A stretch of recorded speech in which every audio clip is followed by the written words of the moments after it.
please subscribe and don't forget to press the bell icon to get notified whenever we upload a new video. More coming up in just a bit, but the top story this evening, a panel set up by the government has proposed some seminal changes to the Insolvency and Bankruptcy Code that could alter the course of resolutions under the NCLT. Ritu joins us now with the key recommendations. Ritu, what could this mean? What are the implications if these changes go through? Here are some of the key recommendations made by the IBC panel today. Number one, limit the applicability of Section 29A to persons that are acting jointly or in concert with the defaulters. Second, financial entities that have acquired such defaulting assets under a similar insolvency proceeding should not be barred from again participating in a bidding process. Number three, MSME promoters will be exempt from the Section 29A in that willful defaulters will be kept away, but promoters of MSMEs, even by virtue of being, a non-performing asset, will be allowed to bid back for their companies. But this, remember, is only the exception that has been made for MSMEs, not for the others. The COC voting threshold has been brought down for various activities from 75% to now 66% approval required to pass various resolutions, whether it be liquidation or extension of the period. Very importantly, banks can now, the recommendations say banks should be allowed to withdraw IBC proceedings for a case that is under process if 90% of the voters of the Committee of Creditors vote in favor of this withdrawal. This is very important. Also for home buyers, they should be treated as financial creditors and be made part of the Committee of Creditors. Again, very interesting for cases like JP Infotech. Also, it says assets of guarantors to corporate debtors will not be in the scope of the moratorium that has been imposed. All of these amendments will be applicable will not be applicable retrospectively. That is to say, the older cases will not get impacted by these new guidelines, and several other recommendations, of course, also being made. But these are some of the key highlights from the recommendations. Now, of course, it is up to the government to accept or reject any of these proposals. As everyone knows, this is a very new law. It's 16, 17 months now. And this is, so there are learnings every day. And as has been said, this is definitely, the architecture was that COC should be the ultimate decision maker and then, of course, get the stamp of approval of the NCLT. So I'm sure they will do the right thing. And all of us will learn from the process, because every day there is a new twist, as you can see in almost all the cases. Challenge is often the bids are not necessarily identical in terms of parameters. So unlike in other auctions where practically all parameters are first preset and uniform across the bid, it's then possible to have only one parameter for the bidding process. So if one were to figure out how to progress on this front, we would actually open up an opportunity for a competitive bidding, not in the format of an L1, but in the format of being able to bid over a period of time. So big changes there being proposed by the panel on the Insolvency Code. Now, staying with that, in a landmark verdict, the National Company Law Appellate Tribunal, the NCLAT, has allowed Binani Industries and its lenders to go out of court and settle the insolvency case facing Binani Cements. Nisha Podar joins us now with the details and the background. Now, Nisha, this could set the precedent for similar cases. Explain to us what the NCLAT has said and what this could mean going forward. Absolutely. Now, the fight for Binani Cement will set a precedent for the entire IBC world and cases to come.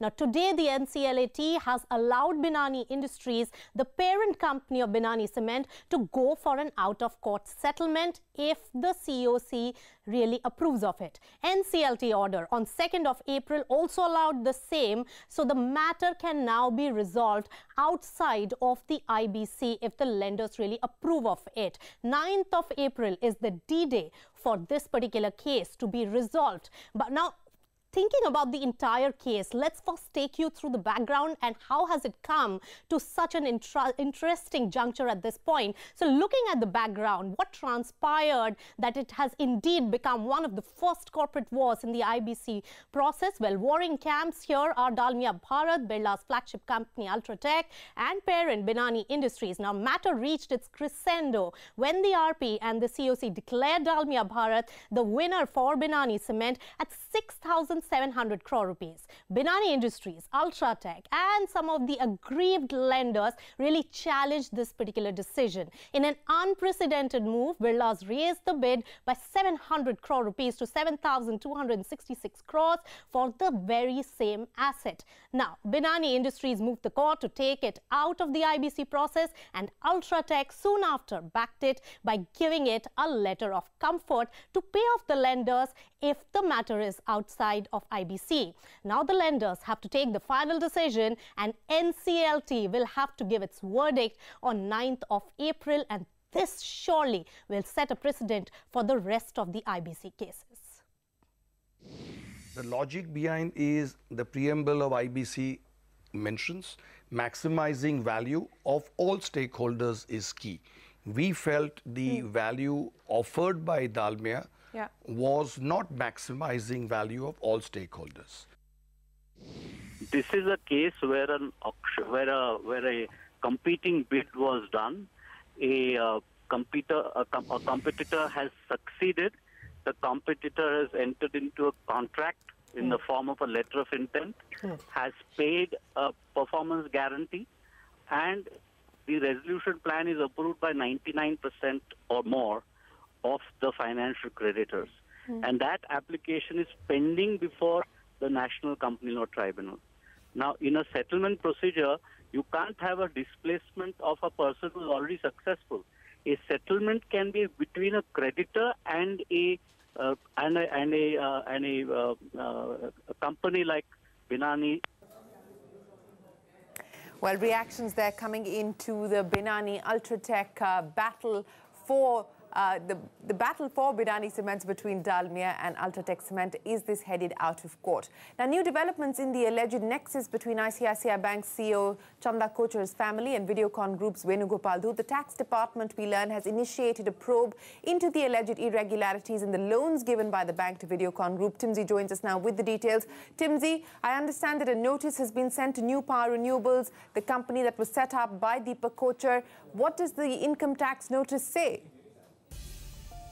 Well, that's right. Sources right now indicate that the IT department has issued notices to NU Power Renewables. The IT department has issued notice under Section 131 of the IT Act. The notice issued is being done to check whether there's been round-tripping of own unaccounted money through Mauritius route or not. Sources also indicate that the IT department has asked NU Power Renewables as to whether Deepak Kochar's company availed any compensatory consideration for quid pro quo, whether an interest-free fund was availed for this particular thing. Also, sources further add that IT department has sought justification for shares subscribed at a huge premium, and an inquiry needs to be done to ascertain a detailed justification for such shares. The IT department is currently doing a detailed investigation, and they've asked NU Power to submit their justification as soon as possible so that further inquiry, further investigations can be concluded. And also soon sources say that there will be more such notices issued to people related in the transaction. We'll keep you posted on it. Timsy, appreciate you joining us with that. Now, after the CBI and the Income Tax Department, as Timsy was pointing out, we learned the Enforcement Directorate is also planning to scrutinize New Power's transactions with Videocon. Sources say the ED may look into these transactions for possible FEMA violations and is likely to seek documents from New Power soon. But on to the latest in the Aadhaar matter. Fundamental right to privacy did not exist before the Supreme Court's August 2017 judgment, and even with the landmark SC judgment, it is not an absolute right. That was Attorney General K.K. Venugopal's rationale as he argued the government's case for making the Aadhaar linkage mandatory for bank accounts, mobile phones and other schemes. The Supreme Court's Constitution bench also observed, it said that for 40 years, the Apex Court has, through various judgments, upheld the right to privacy. Ashmit, who was in court following the proceedings, joins us now. So, Ashmit, the government, in fact, arguing that the right to privacy is subject to reasonable restrictions. Indeed, an interesting line of attack being taken by the Attorney General here, attacking the right to privacy itself. The Attorney General arguing before the Apex Court that as far as the right to privacy is concerned, as far as the fundamental right to privacy is concerned, as per his submissions, it just did not exist prior to the Apex Court's judgment on the right to privacy. And that effectively means that there can be no question as far as violation is concerned. He also went on to buttress his point by arguing, in fact, that it was incorrect to assume that there was a fundamental right to privacy before the Supreme Court judgment.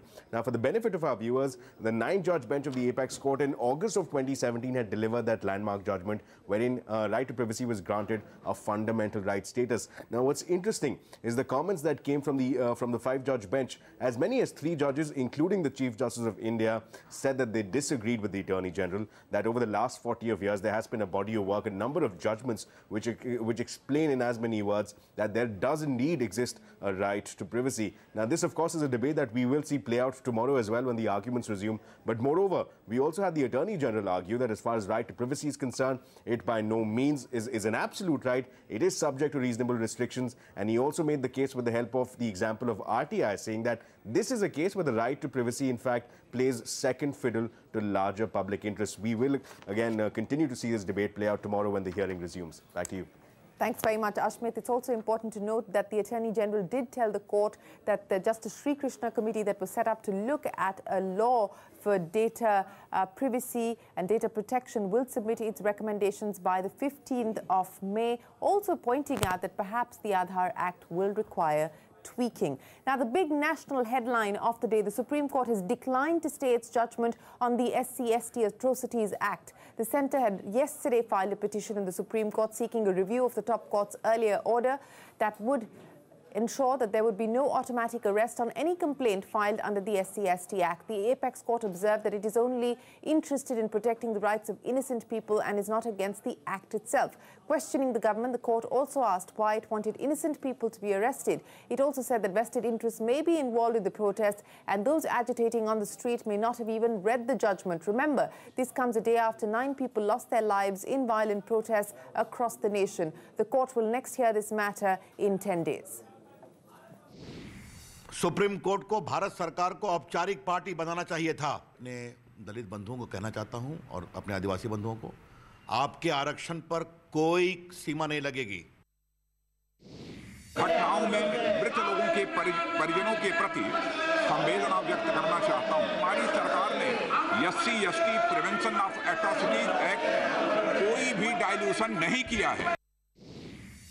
This we were expecting, but still I hope that if they refer it to the larger bench, the decision, then it will come.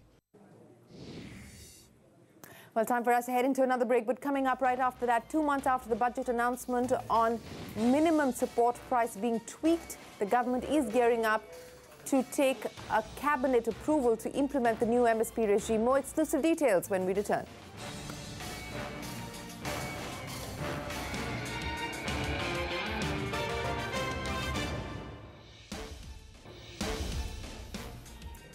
Well, notified yesterday and withdrawn today, just 24 hours after announcing stringent measures to tackle what it termed as fake news, the government has withdrawn its controversial notification after the Prime Minister intervened. Now, here's a quick sequence of events. Yesterday, the centre issued a notification ostensibly to crack down on accredited journalists propagating or creating what it termed as fake news. The directive said a complaint against a journalist would be examined by the Press Council of India or the News Broadcast Association and would need to be disposed of in 15 days. But in the interim, the journalist's accreditation would stand suspended.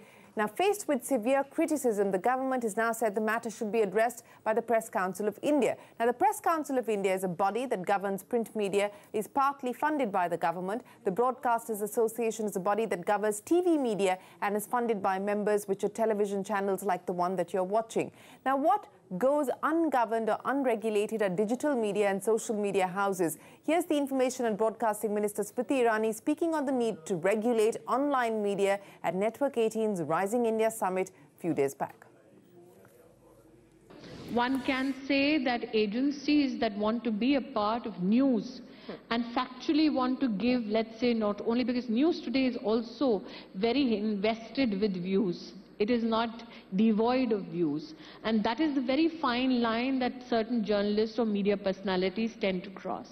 So it's now incumbent upon the consumer to have knowledge of what is pure information or what comes over as opinion. And that is, like I said, something that the ministry is considering in terms of putting it in those words which now reflect on broadcasting and advertorials, having a similar lines of ethics and a code of conduct in a free society that is incumbent upon the agencies to abide to.